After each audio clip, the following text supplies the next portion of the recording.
سپہر کے 3 بجے ہیں۔ السلام علیکم، یہ ریڈیو پاکستان ہے۔ عامر ہاشمی سے خبریں سنیے۔ پہلے اہم خبروں کا خلاصہ۔ وزیر اعظم نے بحرین کے سرمایہ کاروں کو پاکستان میں سرمایہ کاری کی دعوت دی ہے۔ پاکستان اور سعودی عرب نے باہمی خوشحالی اور علاقائی استحکام کے لیے کثیر الجہتی شراکت داری کو گہرا کرنے کے عزم کا اعادہ کیا ہے۔ پاکستان اور ہنگری نے دو طرفہ تجارتی اور اقتصادی تعلقات کو مزید فروغ دینے کے عزم کا اعادہ کیا۔ وزیر خزانہ نے کہا ہے کہ پاکستان نے حکومتی پالیسیوں کی بدولت گزشتہ 1 برس سے زائد عرصے میں میکرو معاشی استحکام حاصل کیا ہے۔ آرمی چیف 7ویں علاقائی استحکام کانفرنس میں شرکت کے لیے برطانیہ میں ہیں۔ اور ICC چیمپئنز ٹرافی کا افتتاحی میچ پاکستان اور نیوزی لینڈ کے درمیان کراچی میں جاری ہے۔ اب خبریں تفصیل کے ساتھ۔ وزیر اعظم محمد شہباز شریف نے بحرین کے سرمایہ کاروں کو پاکستان میں سرمایہ کاری کی دعوت دی ہے۔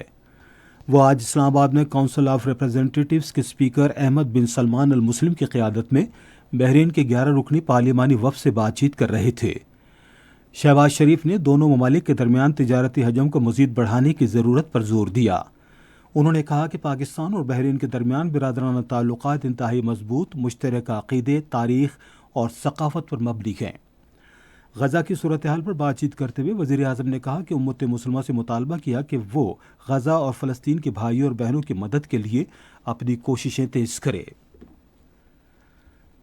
پاکستان اور سعودی عرب نے اقتصادی تعاون کو فروغ دینے اور تجارت، سرمایہ کاری اور کاروباری شعبے میں وسیع تر شراکت داری کے لیے نئی جہتیں تلاش کرنے کے عزم کا اعادہ کیا ہے۔ یہ اتفاق رائے نیو یارک میں نائب وزیر اعظم اسحاق ڈار اور سعودی عرب کے نائب وزیر خارجہ ولید عبد الکریم الخیریجی کے درمیان کیا گیا۔ ملاقات کے دوران باہمی خوشحالی اور علاقائی استحکام کے لیے کثیر جہتی شراکت داری کو مزید مضبوط بنانے کے مشترکہ عزم کو دہرایا گیا۔ اسحاق ڈار نے پاکستان اور سعودی عرب کے درمیان دیرینہ تعلقات کو سراہا اور سعودی حکومت کے ساتھ دو طرفہ اقتصادی اور سیکورٹی تعاون کو مزید مستحکم کرنے کے لیے پاکستان کے غیر متزلزل عزم کا اعادہ کیا۔ نائب وزیر اعظم اسحاق ڈار نے علاقائی اور بین الاقوامی امن و سلامتی کے فروغ کے لیے سعودی عرب کے کلیدی کردار کو سراہا ہے۔ دونوں رہنماؤں نے غزہ اور مغربی کنارے میں بگڑتی ہوئی انسانی بحران کی صورتحال سمیت مشرق وسطیٰ میں حالیہ پیش رفت پر بھی تبادلہ خیال کیا۔ انہوں نے امت مسلمہ کو درپیش مسائل کے حل میں اسلامی تعاون تنظیم کے اہم کردار پر بھی روشنی ڈالی۔ نائب وزیر اعظم محمد اسحاق ڈار نے نیو یارک میں ہنگری کے وزیر خارجہ اور وزیر تجارت پیٹر سجارتو سے ملاقات کی۔ ملاقات کے دوران انہوں نے دونوں ملکوں کے درمیان دیرینہ اور کثیر الجہتی تعلقات، جس میں دو طرفہ اور کثیر الجہتی تعاون شامل ہے، کے لیے اپنی دلی تعریف کا اعادہ کیا۔ انہوں نے دو طرفہ تجارتی اور اقتصادی تعلقات کو مزید فروغ دینے کے عزم کا اعادہ کیا۔ دونوں رہنماؤں نے باہمی دلچسپی کے علاقائی اور عالمی امور پر بھی تبادلہ خیال کیا۔ انہوں نے بین الاقوامی امن اور پائیدار ترقی کے مشترکہ اہداف کو فروغ دینے کے لیے اقوام متحدہ سمیت کثیر الجہتی فورمز پر تعاون کو مزید بڑھانے پر اتفاق کیا۔ اقوام متحدہ کے سیکرٹری جنرل انتونیو گوتریز نے اقوام متحدہ کے امن مشن میں عالمی امن اور سیکورٹی کے قیام میں پاکستان کے کردار کو سراہا۔ نیو یارک میں نائب وزیر اعظم اسحاق ڈار سے ملاقات کے دوران اقوام متحدہ کے سیکرٹری جنرل نے ادارے میں پاکستان کے فعال کردار کو بھی تسلیم کیا۔ اس موقع پر نائب وزیر اعظم نے اقوام متحدہ کی سلامتی کونسل کے غیر مستقل رکن کی حیثیت سے بین الاقوامی امن و سلامتی کو فروغ دینے کے لیے پاکستان کے غیر متزلزل عزم پر زور دیا۔ اسحاق ڈار نے جموں و کشمیر کے تنازع کو سلامتی کونسل کی قراردادوں کے مطابق منصفانہ حل کرنے پر زور دیا۔ نائب وزیر اعظم نے فلسطینی عوام کے خلاف اسرائیل کے مظالم کی مذمت کرتے ہوئے 2 ریاستی حل کے لیے پاکستان کی غیر متزلزل حمایت کا اعادہ کیا۔ اسحاق ڈار نے افغانستان سے ہونے والی سرحد پار سے ہونے والی دہشت گردی کو بھی اجاگر کیا اور افغانستان کے اندر اور وہاں سے دہشت گردی کے خلاف اقوام متحدہ کی حمایت کا مطالبہ کیا۔ یہ خبریں آپ ریڈیو پاکستان سے سن رہے ہیں۔ وزیر خزانہ نے کہا ہے کہ پاکستان نے حکومتی پالیسیوں کی بدولت گزشتہ 1 برس سے زائد عرصے میں میکرو معاشی استحکام حاصل کیا ہے۔ عالمی میڈیا کمپنی فوربس کو ایک انٹرویو میں انہوں نے شرح سود و افراط زر میں کمی، غیر ملکی محفوظ ذخائر میں اضافہ اور کرنسی کے استحکام کا ذکر کیا۔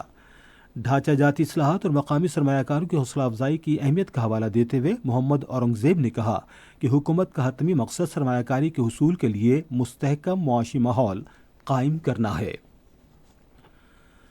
بری فوج کے سربراہ Syed Asim Munir Royal Military Academy Sandhurst میں 7ویں علاقائی استحکام کانفرنس میں شرکت کے لیے برطانیہ کے سرکاری دورے پر ہیں۔ دورے کے افتتاحی دن جنرل سید آصم منیر کا تاریخی royal horse guards parade ground میں رسمی گارڈ آف آنر کے ساتھ پرتپاک اور باوقار استقبال کیا گیا۔ فوج کے سربراہ ابھرتے ہوئے عالمی تناظر میں پاکستان کے مستقبل کا منظرنامہ کے موضوع پر کانفرنس میں اہم خطاب کریں گے۔ استحکام کانفرنس پاکستان اور برطانیہ کے درمیان فوجی روابط کے لیے ایک اہم پلیٹ فارم کے طور پر کام کرتی ہے۔ یہ کانفرنس باہمی اشتراک کو فروغ دینے کے لیے ہر سال منعقد کی جاتی ہے۔ پاکستان اور برطانیہ کے درمیان انسداد دہشت گردی کے بارے میں مذاکرات کا دوسرا دور لندن میں ہوا۔ فریقین نے عالمی اور علاقائی منظرنامے کا جائزہ لیا اور دہشت گرد گروہوں کی جانب سے سیکیورٹی کے درپیش خطرات پر تبادلہ خیال کیا۔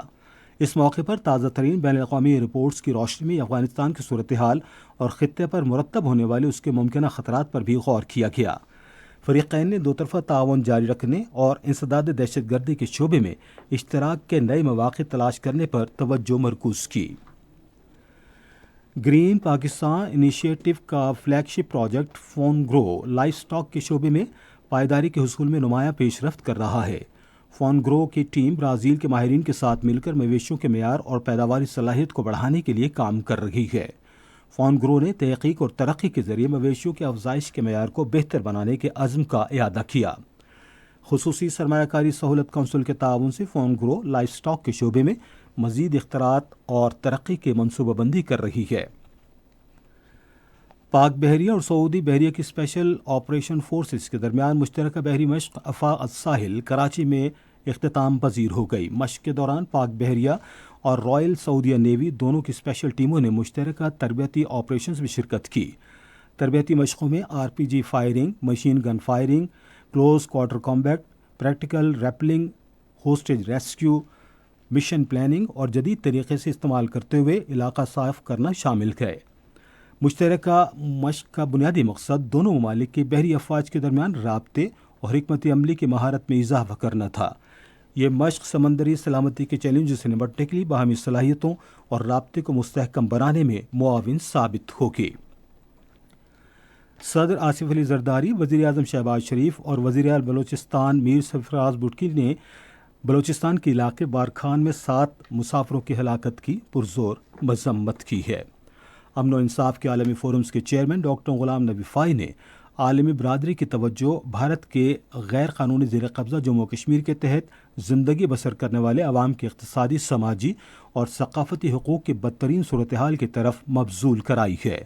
انہوں نے جنیوا میں اقتصادی، سماجی اور ثقافتی حقوق کی کمیٹی کے 77ویں جاری اجلاس سے خطاب کرتے ہوئے ڈاکٹر فائی نے اس بات پر زور دیا کہ یہ حقوق شہری اور سیاسی آزادیوں کے لیے لازم و ملزوم ہیں اور عالمی تعاون کے ذریعے ان کا تحفظ کیا جانا چاہیے۔